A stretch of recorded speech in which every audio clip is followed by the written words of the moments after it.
Une semaine pour être transformé, c'est notre sujet de prière pendant toute cette semaine. On veut que la présence de Dieu nous change, nous transforme et on s'approche du Seigneur de plus en plus afin que, comme dit sa parole, on puisse aller ensemble de gloire en gloire à une pleine transformation.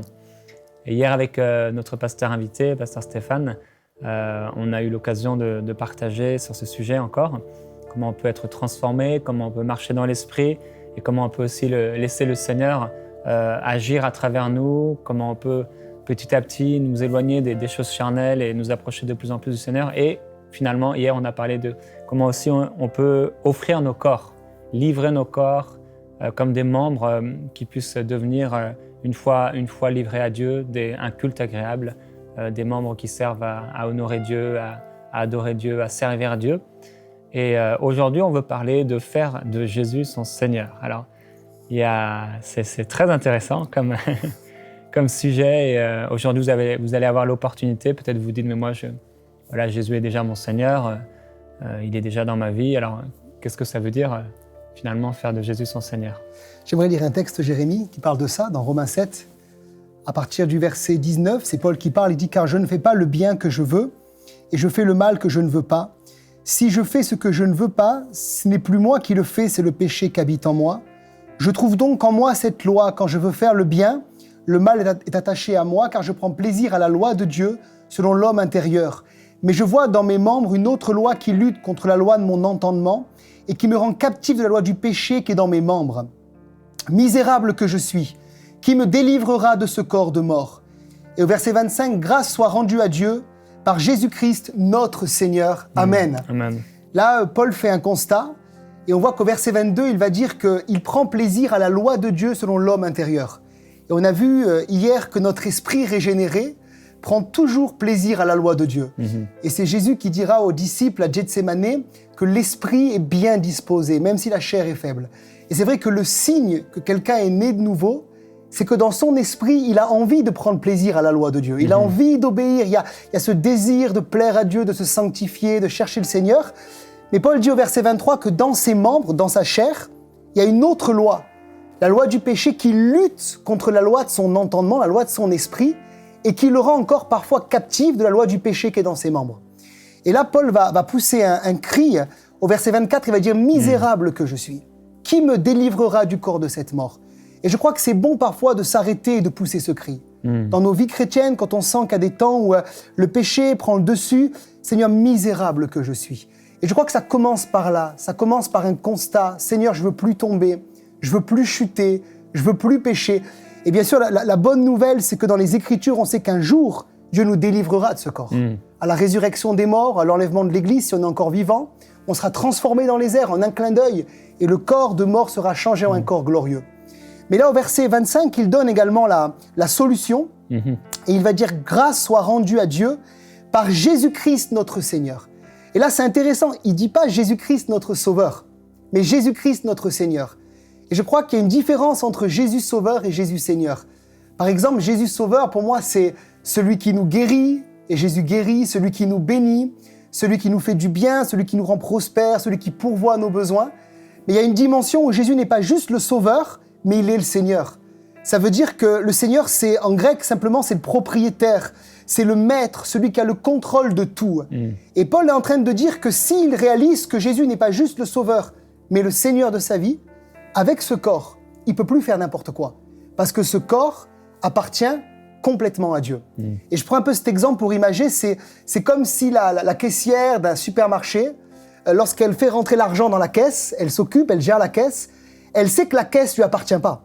Et elle sait que chaque centime, chaque euro appartient au patron. Et à la fin de la journée, elle va devoir rendre toute la caisse à son gérant. Elle est juste gérante de la caisse. C'est exactement ça, Jésus-Christ Seigneur. Je gère mon corps, mais il ne m'appartient plus. Il appartient à Jésus-Christ, le Seigneur. Et quand j'ai compris ça, il y a une puissance de vaincre le péché. Par exemple, dans 1 Corinthiens 6, verset 20, Paul dira également « Vous avez été rachetés à un grand prix ». Il parle aux Corinthiens, ils avaient vraiment besoin de le comprendre. Glorifiez donc Dieu dans votre corps et dans votre esprit qui appartient à Dieu. Donc même notre corps appartient à Dieu, tout appartient à Dieu. Nos finances, notre travail, notre épouse, nos enfants, le ministère appartient à Dieu, mais également notre corps. Et quand je considère ça, je ne fais plus n'importe quoi avec mon corps.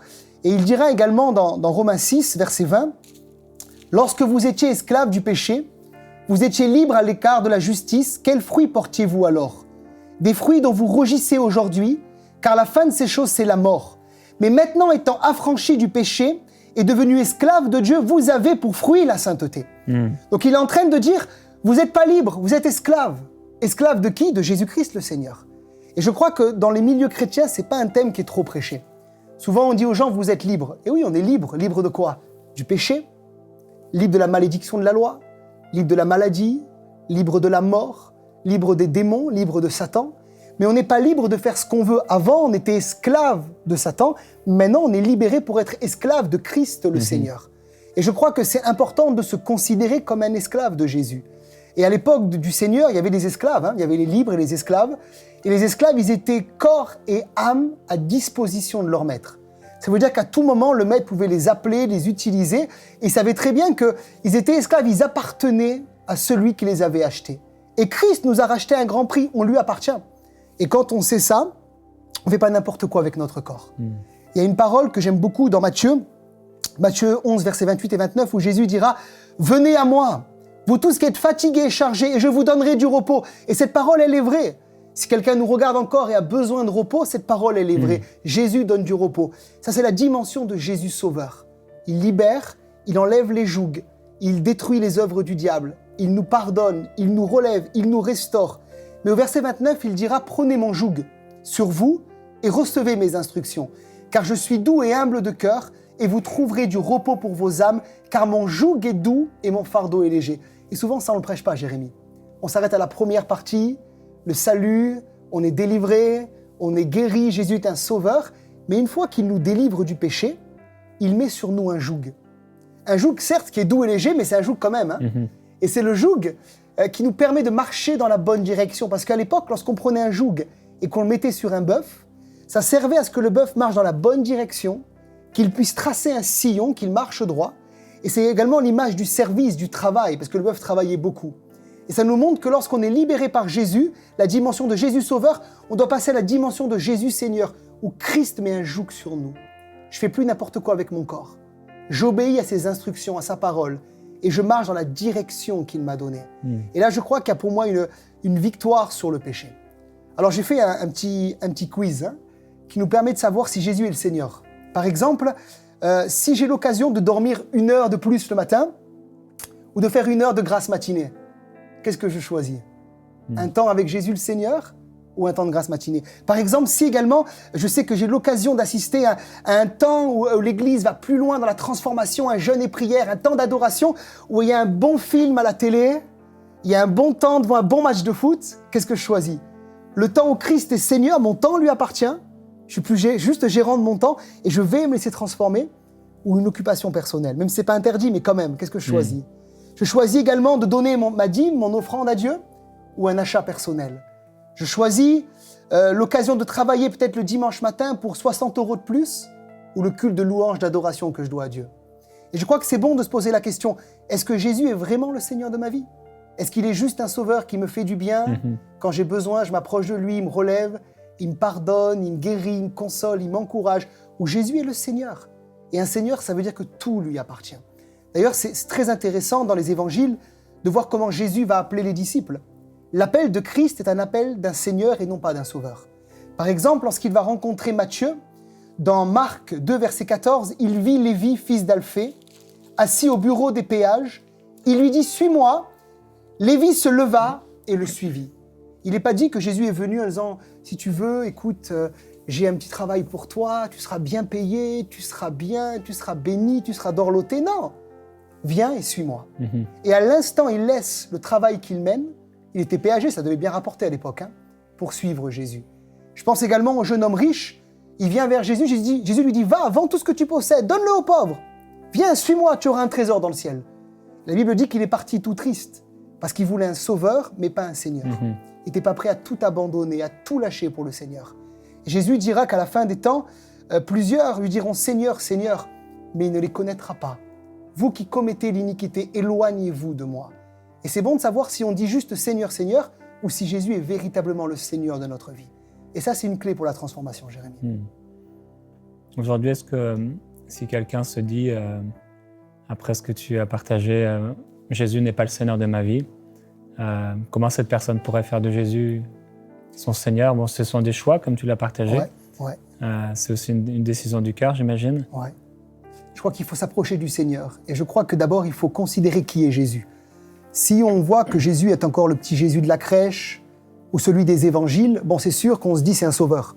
Mais s'il y a une révélation, et Paul avait cette révélation, parce que Paul n'a pas connu Christ dans la chair, mais il l'a connu par révélation.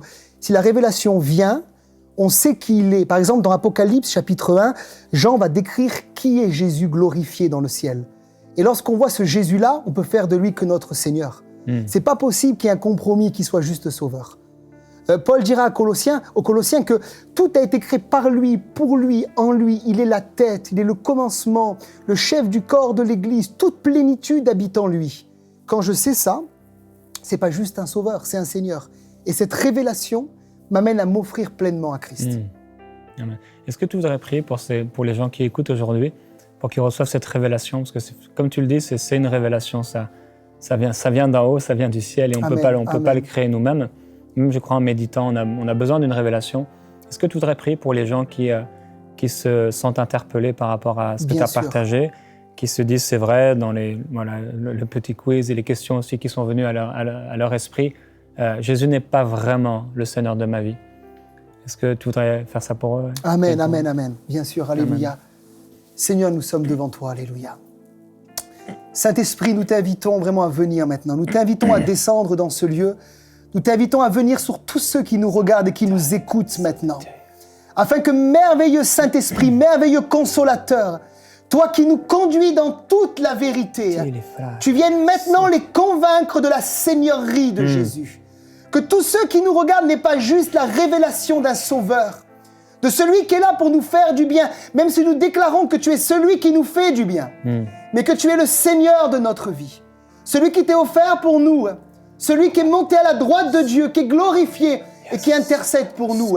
Je prie pour eux, Père, dans le nom de Jésus, qu'il y ait cette révélation qui vienne maintenant par le Saint-Esprit et qu'ils comprennent que celui qu'ils suivent, que celui à qui ils ont donné leur vie est un Seigneur glorieux, un Seigneur admirable, mais un Seigneur qui viendra un jour aussi juger le monde, un Seigneur qui va revenir en gloire. Et je te prie que cette révélation vienne dans le nom de Jésus.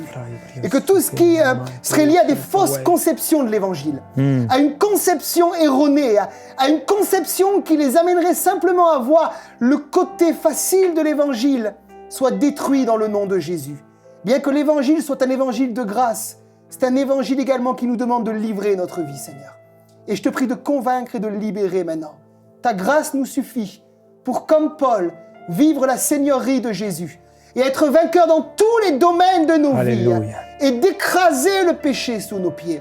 Seigneur, comme Paul, nous poussons ce cri misérable que je suis. Qui me délivrera du corps de cette mort? Et cette révélation nous est donnée par le Saint-Esprit. Celui qui nous délivre du corps de cette mort, c'est Jésus-Christ le Seigneur.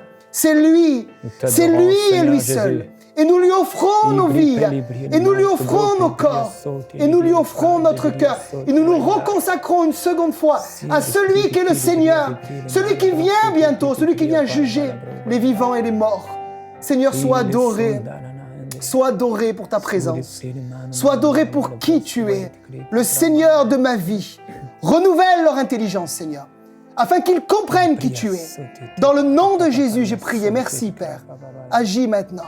Dans le nom de Jésus, Karama Santa, Liboroba Kibalabasheya, Oh Ramanda Rabaiske. Il y a aussi peut-être des gens qui écoutent aujourd'hui et qui n'ont même pas fait cette première étape d'accepter Jésus comme sauveur. Et peut-être c'est vous aujourd'hui, vous entendez parler de Jésus Seigneur, mais peut-être vous êtes musulman, peut-être vous êtes hindou, chrétien, entre guillemets, et vous n'avez jamais vraiment fait cette prière. Souvent on nous écrit et on nous dit, oui, c'était la première fois que je faisais cette prière pour recevoir Jésus dans ma vie.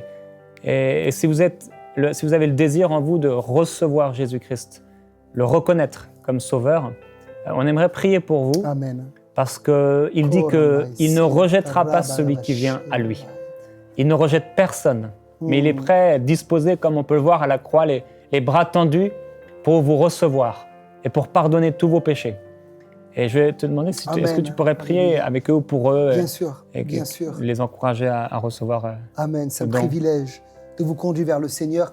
Là, vous qui nous regardez simplement, mettez-vous maintenant les yeux fermés et répétez une prière avec moi qui est inspirée de l'Épître aux Romains au chapitre 10, lorsque Paul demandera de croire dans son cœur et de confesser de sa bouche la résurrection de Jésus. Dites simplement, Père, je m'approche de toi, je viens à toi et je crois que Jésus est mort pour mes péchés. Je crois qu'il a payé et qu'il a porté tous mes péchés sur lui.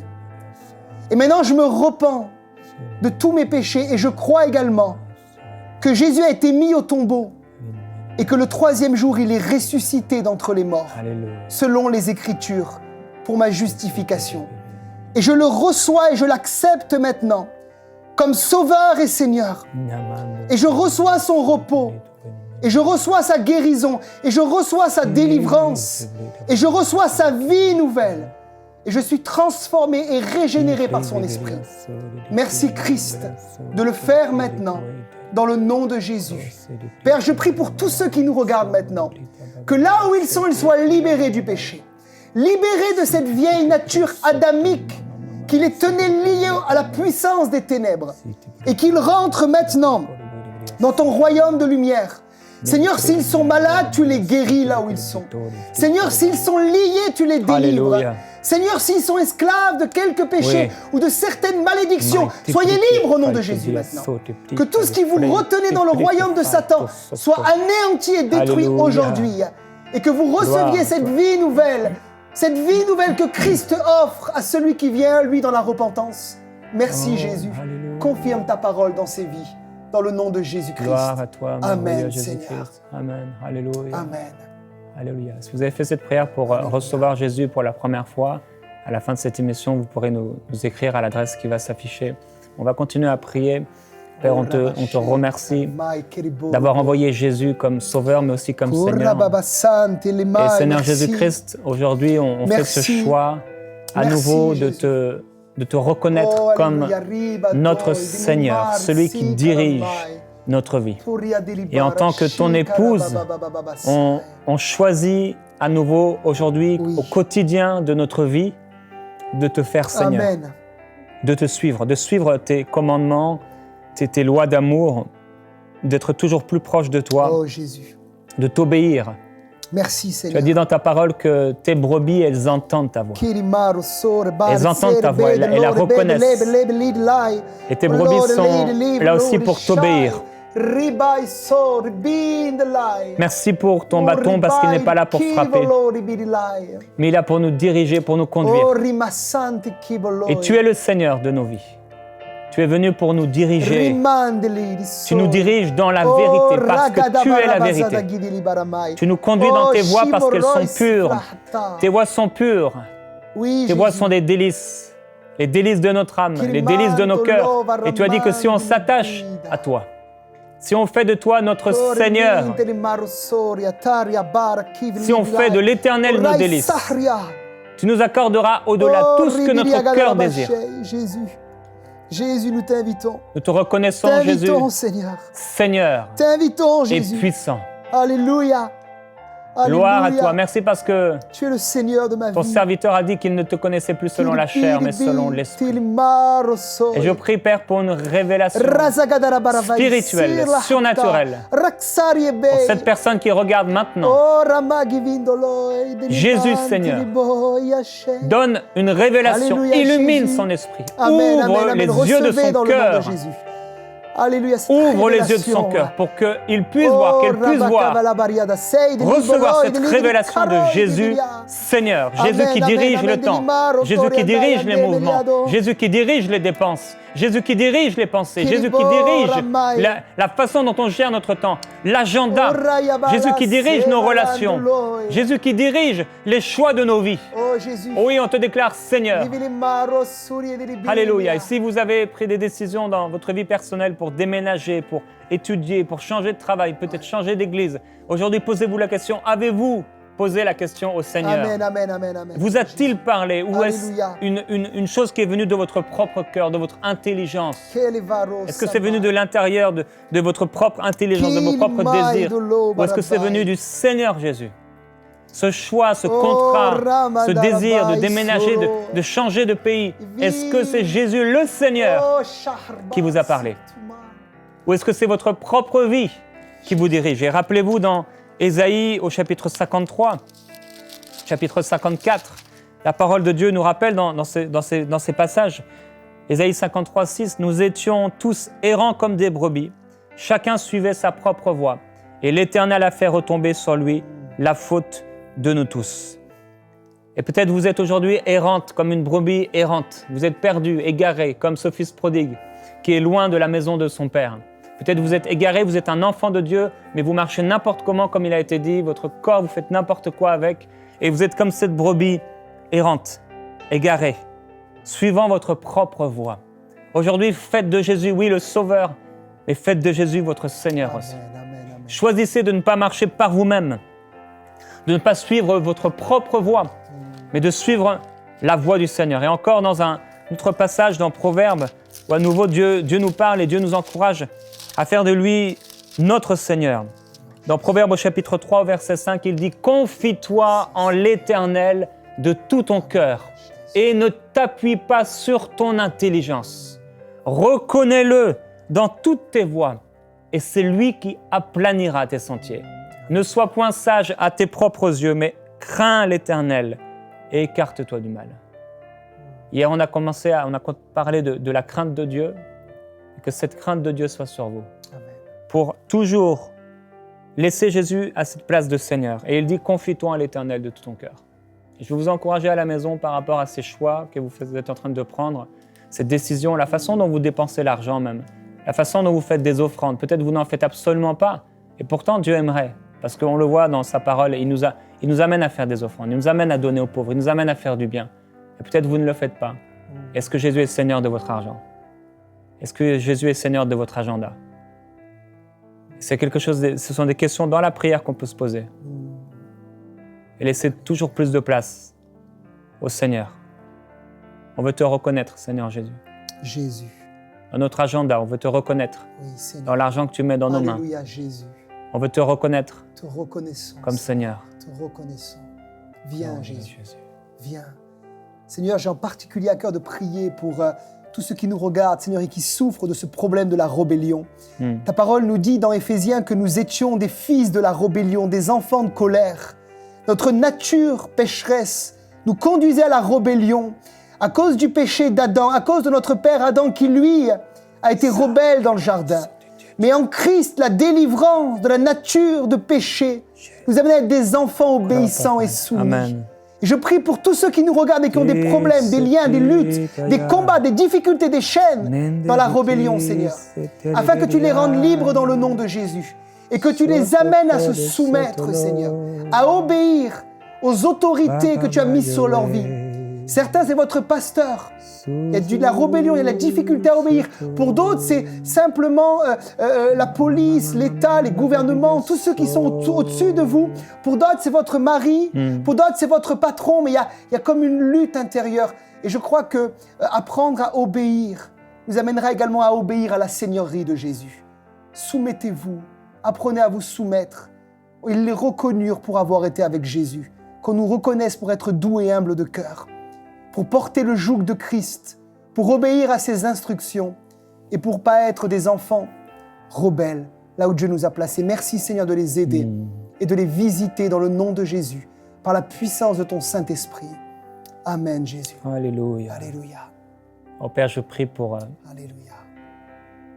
ce frère, cette sœur, afin qu'il soit toujours dans ta volonté parfaite.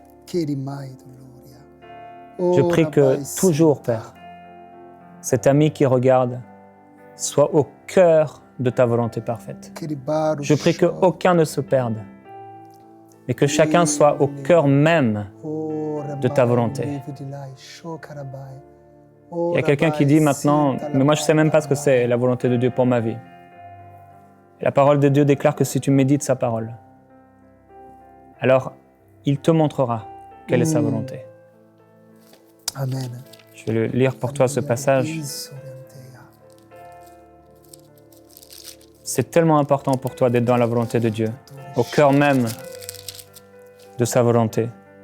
On a commencé déjà à dire « Je vous exhorte, frères, par les compassions de Dieu, à offrir vos corps comme un sacrifice vivant, saint et agréable à Dieu. » Ça, c'est la première des choses. On en a parlé déjà depuis 3 jours. C'est la première des choses pour connaître la volonté de Dieu. C'est déjà de marcher comme Dieu le désire. Ne vous conformez pas au monde présent, mais soyez transformés par le renouvellement de votre intelligence, afin que vous discerniez quelle est la volonté de Dieu, ce qui est bon, agréable et parfait.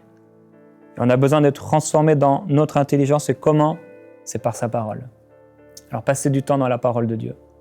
Je prie que vous soyez au cœur de la volonté de Dieu. Oui, Père, je prie pour ce peuple, que personne ne soit dans une volonté permissive, là où il y a des accidents, là où il y a les ténèbres, là où il y a toutes sortes de choses mauvaises, là où il y a eu ce fils prodigue qui s'est retrouvé dans une position tellement misérable. Et que tous soient au cœur de ta volonté. Merci, Jésus. Car je prie aujourd'hui pour des décisions de changer, des décisions d'être au bon endroit, des décisions de ne pas aller si tu n'as pas dit d'aller. Comme dit ta parole, là où est le maître, là aussi sera mon serviteur. Comme a dit Moïse, nous ne voulons pas aller si tu ne viens pas avec nous. Que ce soit votre prière aujourd'hui. Seigneur, je ne veux pas aller si tu ne viens pas avec moi. Seigneur, aujourd'hui, je prends la décision, je n'irai pas si tu ne viens pas toi-même avec moi. Seigneur, je suis prêt à arrêter cela, je suis prêt à arrêter ce projet, à tout arrêter parce que je veux savoir maintenant, est-ce que tu viens avec moi, Seigneur? Est-ce que c'est toi ou est-ce que c'est moi? Que le Saint-Esprit vous éclaire. Je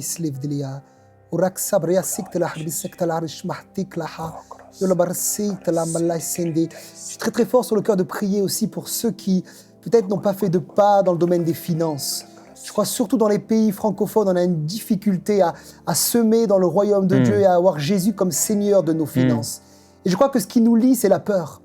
C'est un esprit de peur qui nous lie, qui nous empêche de semer. Mais avoir Jésus comme Seigneur de sa vie, c'est lui faire confiance. Et c'est lorsque Dieu te demande de semer, tu sèmes. Par obéissance d'abord à la parole de Dieu. Mais également quand tu as semé par obéissance, tu continues à semer si le Saint-Esprit met dans ton cœur des directions et tu crains pas. C'est lui le Seigneur. C'est lui qui contrôle. C'est lui qui tient le volant de ta vie. N'aie pas peur de semer. Soyez libérés de toute peur du manque au nom de Jésus. Soyez libérés de toute attitude d'avarice dans le nom de Jésus. Et que dans votre cœur, il y ait ce désir d'obéir à Jésus, même dans le domaine financier, de lui offrir vos finances pour voir sa gloire. Celui qui sème peu, moissonnera peu. Celui qui sème abondamment, moissonnera abondamment, dit les Écritures. Recevez dans le nom de Jésus. Merci, Père. Amen. Amen. Amen. Jésus est Seigneur et il est Seigneur de vos vies. On vous dit à demain dans Prière Inspirée. Envoyez-nous vos sujets de prière à prière@enseigne-moi.com.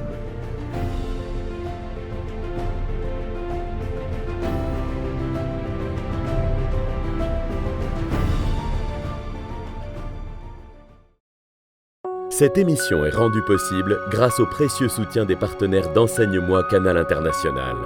Retrouvez tous nos programmes sur emcitv.com.